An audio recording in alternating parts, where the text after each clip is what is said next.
वेदास्तथा स्मृतिगिरो यमचिन्त्य शक्तिं सृष्टिस्थितिप्रलयकारणमामनन्ति तं श्यामसुन्दरमविक्रियमात्ममूर्तिं सर्वेश्वरं प्रणतिमात्रवशं भजामः। अज्ञाननिरतिरुपैति यया विशोषं भक्तिः परापि भजते परिपोषमुच्चैः तत्त्वं परं स्फुरति दुर्गममप्यजस्रं साद्गुण्यभृत् स्वरचितां प्रणमामि गीताम्। नारायणं नमस्कृत्य नरं चैव नरोत्तमं देवीं सरस्वतीं व्यासं ततो जयमुदीरयेत्। हरे कृष्ण कृष्ण कृष्ण हरे हरे, हरे राम राम राम हरे हरे। गीता मंजरी का यह 267वां अंक है। हम लोगों ने विगत अंक में भगवान के ऐश्वर्य के विषय में सुना कि जो भगवान को अज जानता है, अनादि जानता है और सर्वलोक महेश्वर जानता है, वह सभी पापों से मुक्त हो जाता है, मोह से रहित हो जाता है। अब इसमें गहराई से जाएं तो इसमें और भी कुछ भगवान कह रहे हैं। जब यह कहा गया कि भगवान सबके आधार हैं, तो जो आधेय है, जो भगवान पर आश्रित है, उनमें भेद होगा। भगवान आश्रय श्रेणी के हैं और अन्य सभी ये आश्रित श्रेणी के हैं। आज जब कहा भगवान ने, तो जन्म लेने वाले जितने भी प्राणी हैं, इनसे भगवान का भेद सिद्ध होता है। किंतु इतना कहने से ही अब जिनकी जन्म की परंपरा समाप्त हो गई है, उनसे उनका भेद सिद्ध नहीं होता है। इसलिए भगवान ने अगला शब्द कहा अनादि। और इतना कहने से ही जो नित्य मुक्त हैं या अन्य जो प्रकृति और काल हैं, इनसे उनका श्रेष्ठत्व सिद्ध नहीं होता है। इसलिए उन्होंने कहा लोक महेश्वरम, अर्थात संसार में वर्तमान जीवात्माओं से भगवान का भेद है। जिनका संसार में आगमन हुआ था किंतु वे मुक्त हो गए हैं, उनसे भी भगवान का भेद सिद्ध होता है। और जो प्रकृति अजा है, काल भी अज है, इन सब से भी भगवान का भेद सिद्ध होता है, क्योंकि ये सब भगवान पर आश्रित होकर भगवान के अधीन रहते हुए अपने अपने कार्य में संलग्न रहते हैं। अनादि शब्द से इसको जैसे जिस प्रकार से कहा गया था, जिनका कोई दूसरा मूल नहीं है, आधार नहीं है, स्वयं ही मूल है, स्वयं ही मूल है। इस तरह से मुक्त वर्ग से उनका जो लोग संसार से मुक्त हुए हैं, उन लोगों से उनका भेद सिद्ध होता है, क्योंकि वे लोग पहले बद्ध थे। भगवत कृपा से इसी पद्धति से वे लोग मुक्त होकर अब भगवान के साथ अवस्थान करते हैं। अगले श्लोक में भगवान कह रहे हैं, बुद्धिर्ज्ञानमसम्मोहः क्षमा सत्यं दमः शमः सुखं दुःखं भवो भावो भयं चाभयमेव च अहिंसा समता तुष्टिस्तपोदानं यशो यशः भवन्ति भावा भूतानां मत्त एव पृथग्विधाः। जितने भी प्रकार के ये भाव हैं, भाव पदार्थ, ये सब भगवान के द्वारा ही, भगवान के संकल्प से ही हम लोगों से युक्त होते हैं। ये सारे भाव प्रकृति के विकार हैं, किंतु हम लोगों से युक्त होते हैं। इसमें से कुछ भाव प्रकृति से मुक्त होने के लिए अनुकूल है, कुछ भाव प्रकृति में बंधे रहने के लिए अनुकूल है। किंतु प्रकृति के जो भी भाव हैं, प्रकृति जन्य जो भी जितने भी भाव हैं, ये सभी भगवान के संकल्प से ही जीवात्मा से संयुक्त होते हैं। इसी चीज़ को कह रहे हैं। बुद्धि, बुद्धि किसे कहते हैं? सूक्ष्म अर्थ के विवेचन की जो समर्थता है उसे कहते हैं बुद्धि। ज्ञान किसे कहते हैं? चिद अचिद वस्तु के विवेचन को ज्ञान कहते हैं। असम्मोह किसे कहते हैं? व्यग्रता का जहाँ अभाव है उसे असम्मोह कहते हैं।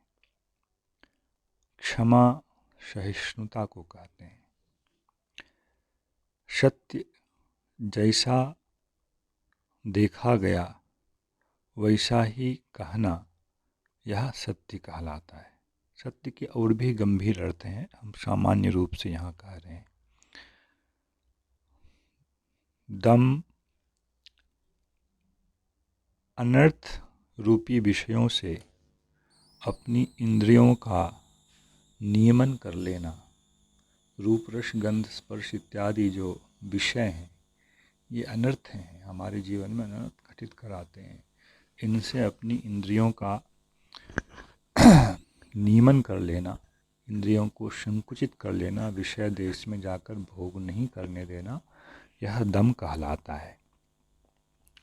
और शम जो है, इंद्रियों का नियंत्रण दम और मन का नियंत्रण वह शम कहलाता है। मन भी विषयों में ना भटके। सुखम, अनुकूल रूप से किसी चीज़ का अनुभव करना, यह सुख कहलाता है।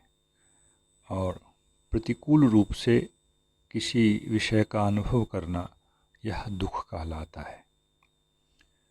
भव अर्थात जन्म, अभाव अर्थात मृत्यु, भय आगामी दुख के कारण को देखकर जो अंदर एक त्रास उत्पन्न होता है, यह है भय। और इस त्रास की निवृत्ति जो है वह है अभय।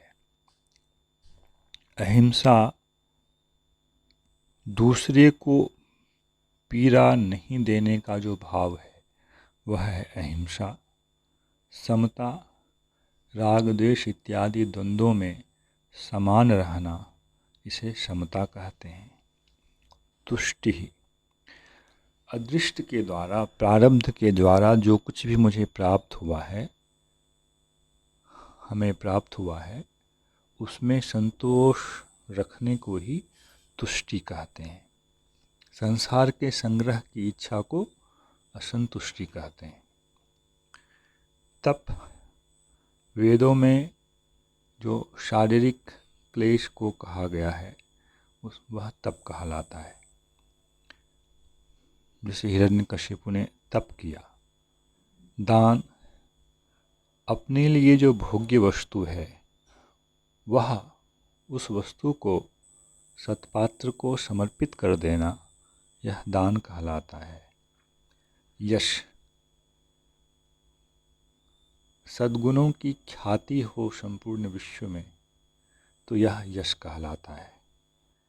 और इसके विपरीत असद्गुणों की ख्याति हो तो वह अयश कहलाता है। इस प्रकार ये सभी भाव भूतों के अंदर जीवों के अंदर जो हैं वे भगवान से ही उत्पन्न होते हैं, ऐसा भगवान कह रहे हैं। भवन्ति भावाः भूतानां मत्त एव पृथक विधा। मुझसे ही इन भूतों के ये भाव होते हैं, इस विषय में भी भूत वस्तुतः स्वतंत्र नहीं होते हैं। उनके कर्म का फल तो है, पर कर्म के फल को वे स्वतंत्रता से नहीं भोग सकते।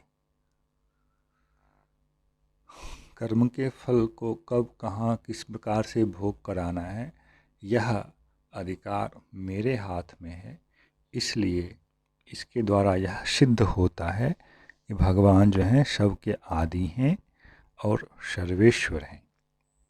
इतना सिद्ध करने के बाद भगवान आगे कह रहे हैं, महर्षयः सप्त पूर्वे चत्वारो मनवस्तथा मद्भावा मानसा जाता येषां लोक इमाः प्रजाः।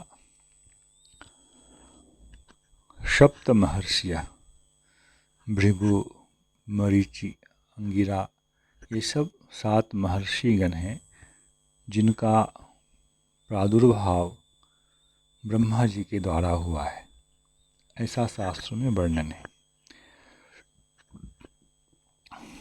चत्वारः महर्षयः, सप्त और चत्वारः है, दोनों का संबंध महर्षयः के साथ है। सप्त महर्षयः पूर्वे चत्वारः, और उन महर्षियों से भी पहले उत्पन्न होने वाले जो 4 महर्षि हैं, शनक, सनंदन, सनातन और सनत कुमार, ये 4 जो महर्षि हैं ये भृगु इत्यादि से भी पहले ब्रह्मा जी के मन से उत्पन्न हुए। ब्रह्मा जी के मन मानसिक संकल्प के द्वारा ब्रह्मा जी के शरीर से उत्पन्न हुए।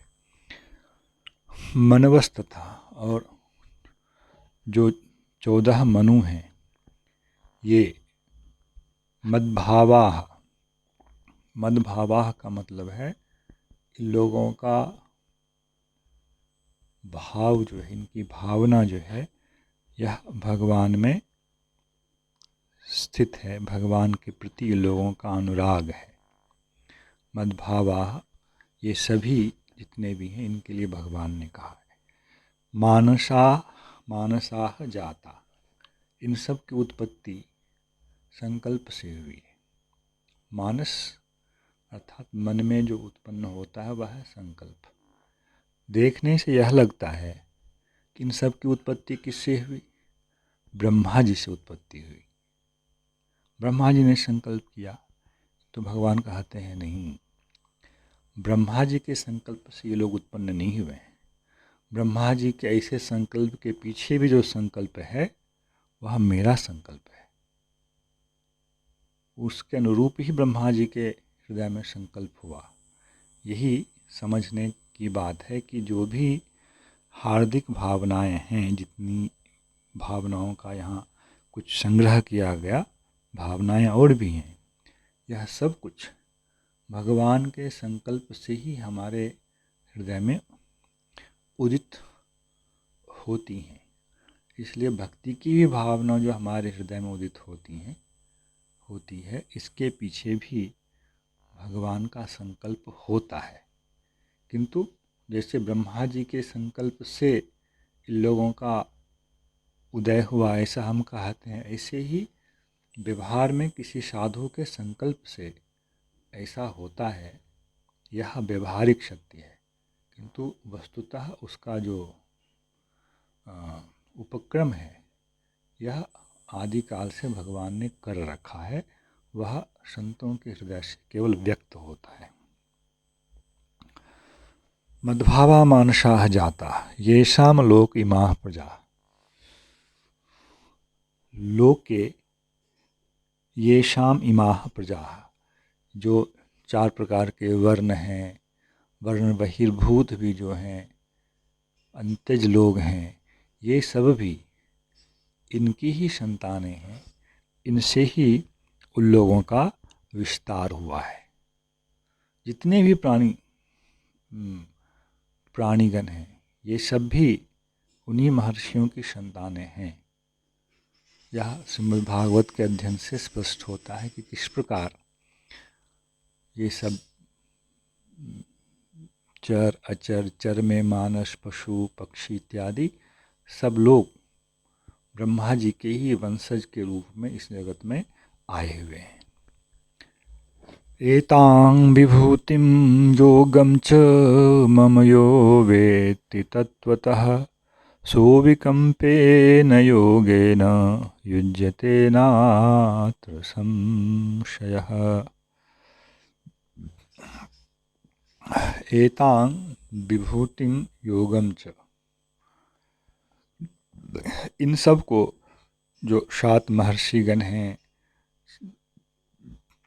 सनकादि चारों कुमार हैं, मनुगण हैं 14, इस सब को भगवान यहाँ अपनी विभूति के रूप में कह रहे हैं।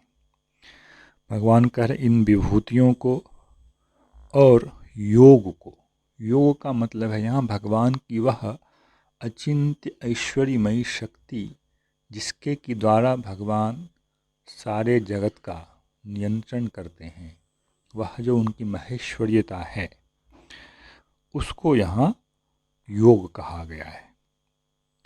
एतां विभूतिम योगम च मम, मेरे इस विभूति और योग को जो तत्वतः जान लेता है वह शः अविकम्पेन योगेन युज्यते, वह अविचलित जो योग है अर्थात जिसका कभी ध्वंस नहीं है, उस योग अर्थात भक्ति योग के द्वारा युज्यते, मुझसे वह युक्त हो जाता है। नात्र संशयः, इस विषय में कोई संशय नहीं है। तो जो युक्ततम की बात कही गई है वह भक्ति योग के विषय में ही कही गई है और इसका उपसंहार 12वें अध्याय में जाकर कर होगा। यह ज्ञान जो है भगवान के प्रति हमारे समर्पित होने का कारण होता है। इस ज्ञान के बिना हम भगवान के प्रति समर्पित नहीं होते हैं, शरणागत नहीं होते हैं, उनको अपना आधार मानकर उनका भजन प्रारंभ नहीं करते हैं। इसलिए भगवान बारंबार अपने संबंध ज्ञान को, ऐश्वर्य ज्ञान को बता रहे हैं। यह सब कुछ हमारी भक्ति के उद्दीपन में सहायक होता है। जय श्री कृष्ण। हरे कृष्ण कृष्ण कृष्ण हरे हरे, हरे राम राम राम हरे हरे।